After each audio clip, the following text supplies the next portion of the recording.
안녕하세요. 강화여고 2학년 여러분. 자, 이번 시간에는요, 삼국과 가야 그 세 번째 시간으로 고구려의 대외 항쟁과 신라의 삼국 통일에 대해서 공부하도록 하겠습니다.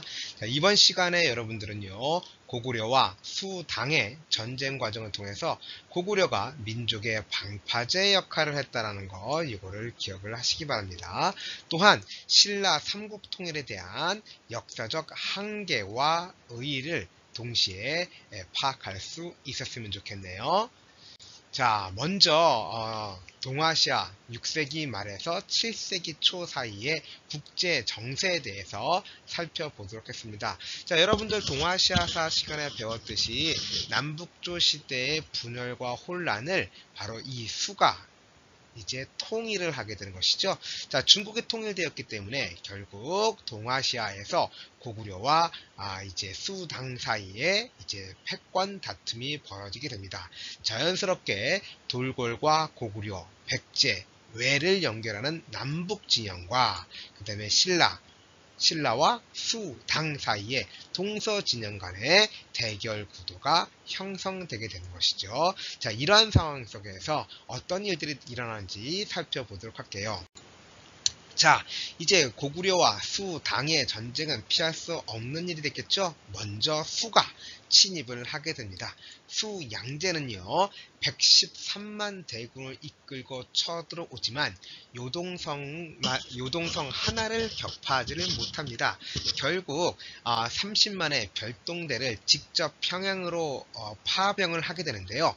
바로 여러분들도 잘 알다시피 을지문덕이 유인작전을 써서 오늘날 청천강인 살수에서 이 30만 대군을 완전히 격파해서 실질적으로 30만 대군 중에서 돌아간 자가 2,700명도 안 됐다라고 하는 그 유래를 찾아보기 힘든 대승리를 거두게 됩니다. 자, 결국 이 수는요, 고구려 원정의 실패로 돌아가면서 결국은 멸망을 하게 됩니다. 자, 이후에 중국을 통일한 당은요, 초기에는요, 고구려와 친선 관계를 맺었어요. 자, 그런데 이 당나라의 최고의 황제라고 불려지는 당태종이 황제가 된 다음에는 고구려에 대해서 강압적인 정책을 펼칩니다. 마침 고구려에서도 강경파인 연개 소문이 쿠데타를 통해서 권력을 장악했단 말이에요. 그래서 이 연개 소문은 당에 대항하기 위해서 국경 부근에 천리 장성을 축조를 하고요. 그 다음에 당나라에 대해서도 강경한 노선을 취하게 됩니다. 결국 이 당태종은요, 고구려를 침략을 하게 되는 것이고요. 물론 백암성이라든가 유동성이라든가 계모성이라든가 여러 이 성들이 함락을 당하지만 이 안시성 싸움에서 다시 당태종의 대군에 대해서 승리를 거두게 되는 거죠. 결국 이 안시성 싸움에서 승리를 거두게 되면서 당태종은 물러나게 됩니다. 자, 물러나게 되고 당태종이 죽으면서 유언을 남기는데 다시는 고구려를 침략하지 말라라고 하는 유언을 남길 정도로 당태종이 입은 피해는 매우 컸다라고 볼 수가 있는 것이죠. 자, 이렇게 고구려가 당의 침략을 막아냄으로써 한반도에 대해서 중국의 침략을 저지하는 민족의 방파제 역할을 했다라는 것도 알아두셔야 되겠네요. 자, 그 다음에 백제와 고구려의 멸망 과정을 살펴보게 되겠습니다. 백제 마지막 왕이 누구죠? 그렇죠. 의자왕입니다. 그 의자왕은요, 처음에는 정치 되게 잘했어요. 백제는요, 신라에 대해서 원한을 갖고 있었고, 이 끊임없이 신라를 공격을 하게 됩니다. 특히 신라 경주를 막아낼 수 있는 매우 중요한 요충지인 대야성마저 백제에게 함락당하니까 신라는 위기를 느끼게 됩니다. 결국 도움을 얻기 위해서 김춘추가 고구려까지 갑니다만 성과를 거두지 못하고 결국 김춘추는 당으로 건너가게 되는 것이죠. 그래서 나당 동맹을 결성을 하게 됩니다. 그런데 그 이후에 의자왕이 사치와 향락에 빠지게 되면서 백제는 급격히 세력이 약화되고요. 결국 이 나당 연합군이 백제를 공격하게 되죠.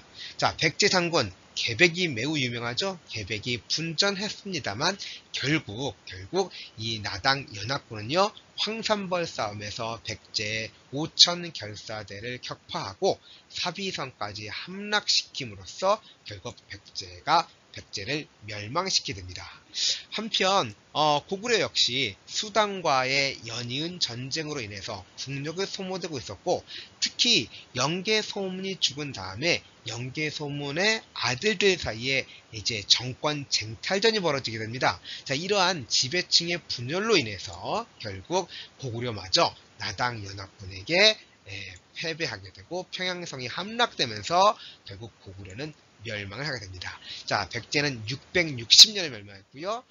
고구려는 8년 후인 668년에 멸망을 하게 됩니다. 자, 물론 이 백제와 고구려 유민들 다시 나라를 일으키기 위한 부흥운동을 전개했겠죠. 자, 백제는요, 주류성과 임존성을 중심으로 해서 복신, 도침, 흑치, 상지 등이 중심이 되어서 부흥운동을 전개합니다. 일본에 있던, 외에 있던 부여, 풍을 데리고 와서 왕으로 세운 다음에 부흥운동을 전개합니다. 특히 이 외가 바로 이 백제의 부흥운동을 지원하기도 하죠. 그런데 이 외의 지원군이 백강전투에서 나당연합군에 패배하면서 결국 백제의 부흥운동은 실패로 돌아가게 됩니다.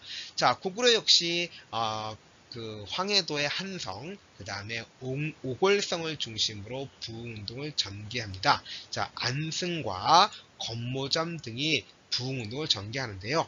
역시 지배층의 분열로 인해서 결국 성과를 거두지 못하게 됩니다. 자, 그런 가운데 이 나당 전쟁을 이 신라와 당, 자, 백제와 고구려를 멸망시켰잖아요. 그런데 이 당나라가 말이죠, 백제와 고구려를 멸망시키고 신라마저 자기의 땅으로 만들려고 해요. 이 당이 백제의 옛 수도인 웅진에다가 웅진 도독부를, 또 신라 수도인 경주에다가는 계림 도독부를, 또 평양에다가는 안동 도호부를 설치해요. 도호부라든가 도독부 이런 것들은 당의 행정구역의 이름이거든요. 이 얘기는 뭐냐면 한반도 전체를 당의 행정구역으로 삼겠다라는 것이죠. 한반도 전체를 먹겠다라는 거예요. 자, 신라 가만히 있지 않겠죠?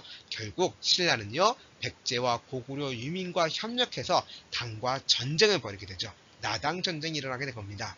자, 그래서 육군은요, 매소성에서 당의 이근행이 이끄는 20만 대군을 매소성에서 격파하게 되고요.